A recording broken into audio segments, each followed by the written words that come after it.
That's your product. It's the shit in the middle. Your brand is what's left over after the ad has run. It's the perception I have of your product. It's not the product itself. It's not your logo. It's not your catch line. It's not your strap line. It is my perception. It's what I think about it. Therefore, brand attributes can be positive, and as has recently happened to British Petroleum, they can be quite negative. Right? What's the new name for BP? Broken Promise. Broken pipes. Or broken pipes. Or bring your own paper towels. So can I just ask, could a person behind a company become... Can a person be the brand? Could Richard Branson be the brand? I think you've answered that question. Of course. A person is frequently a brand. Not always. It's still an uncommon thing, but it's by no means a unique thing. Sometimes brands are obvious, right? We know these brands. We don't even have to have the name of the product. Nike is a fantastic example of a brand in the truest sense, because people have affiliations with these brands. Let's go back to this one. This one is a particularly powerful brand.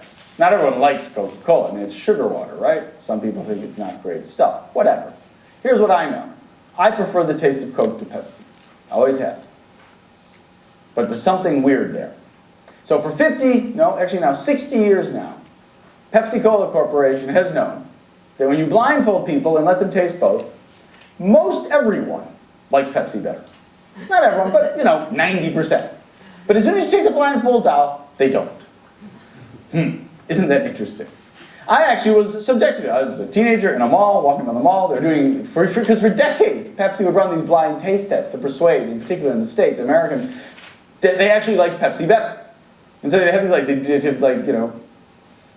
very pretty young women standing behind a stand, and they'd have, would you like to take the Pepsi blind taste challenge? And I said, sure, because a pretty girl was talking to me largely. And I'd walk up to it and say, hi, and they'd put on a blindfold. I taste it, and it's Pepsi. I take out a thing and go, that's Pepsi. It doesn't taste nearly as good. My taste buds actually changed when I'm not blindfolded. That's my theory. Okay, you don't believe my theory either, do you? What you're thinking is, no, I'm just subjected to some sort of weird, well, what is happening? Somebody tell me what exactly is happening. I dare you. But what does that mean? What's happening? Why do I actually believe? Why did my taste change? Why when I look at a Coke and drink a Coke, hey, Mr. Hypnotherapist, you have a view, don't you? Because you just have such a smug look on your face. It's like, whoa, I so know the answer to this one. Go ahead. You've been hypnotized, effectively.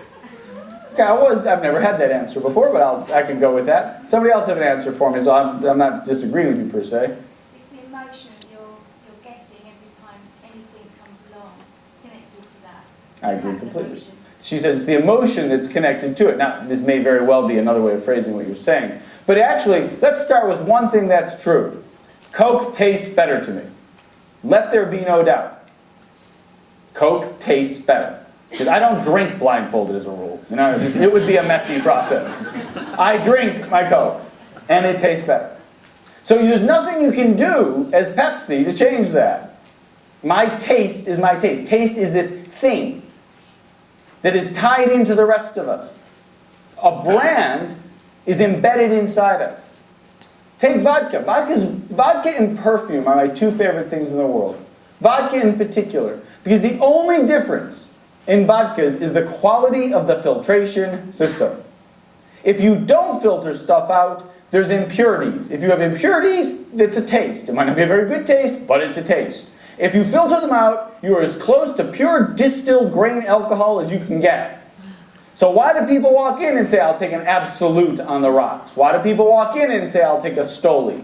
Is it because they can taste the difference between one near zero pure distillate of alcohol and another near zero temperature pure distillate of alcohol? Of course not. I know there's somebody here who tells me a Stoli tastes better than a whatever. Well, I think a Coke tastes better, don't I? The reason you do it is because whether you care to believe it or not, you unconsciously and sometimes consciously associate the attributes of the brand with attributes that you'd like to have yourself.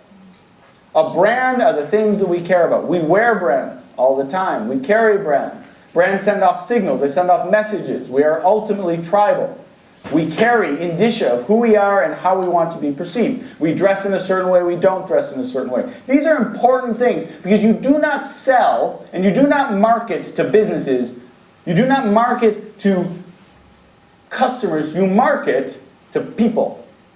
And therefore, you must relate to them as people, and that's why brands are so important. That's the definition of a brand. Oh, this one's really messed up. I mean, this is completely messed up. This is comprehensively messed up. Shame. I'll have to do this for you after the break.